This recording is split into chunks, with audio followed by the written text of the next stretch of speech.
Here's a cool trick to know if you're trying to build more colorful or more melodic chord progressions. I call it the artificial chord trick.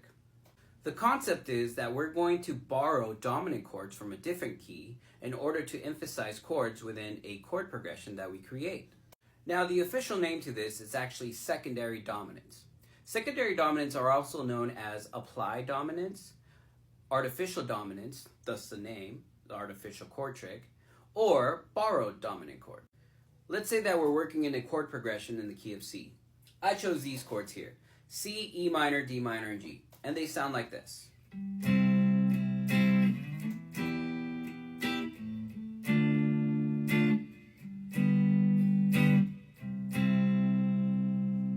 So let's say that I feel like my chord progression is missing maybe a chord or maybe two chords. And let's say that I want to emphasize this E minor chord. What I'm going to do is I'm going to find what the fifth of E is, and I'm going to make that note into a dominant seventh chord. Now, the quickest way to find the fifth note or the fifth chord of any note or chord is actually using the circle of fifths.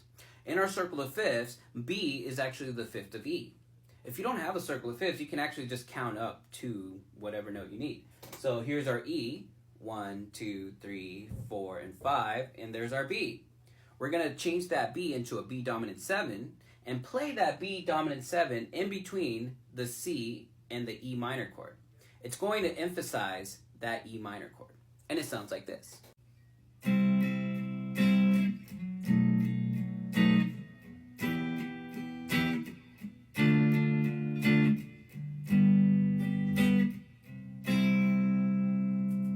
What if we wanted to emphasize maybe the D minor? All I have to do is find whatever the fifth of D is and change that note into a dominant chord. The fifth of D is an A, so we'll change that A into an A7, and now we have our artificial chord, and it sounds like this.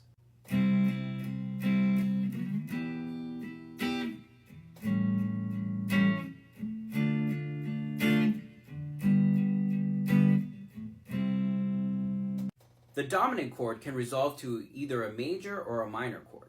So if you know your chord progression very well and you know what chord you're going to resolve to or land on, you can sneak in a secondary dominant chord or an artificial chord right before that chord to emphasize it. So to recap, to emphasize the E minor that I chose, I used the fifth of E, which turned out to be a B, and turned that into a B7.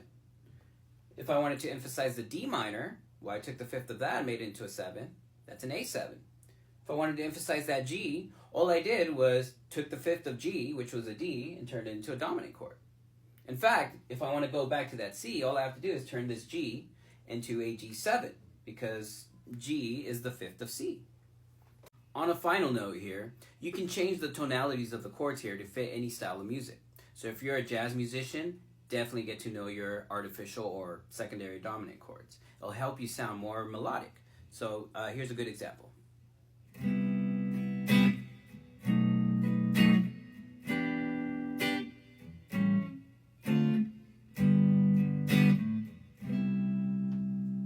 And of course, if you like rock, just change them into power chords and the idea is still the same.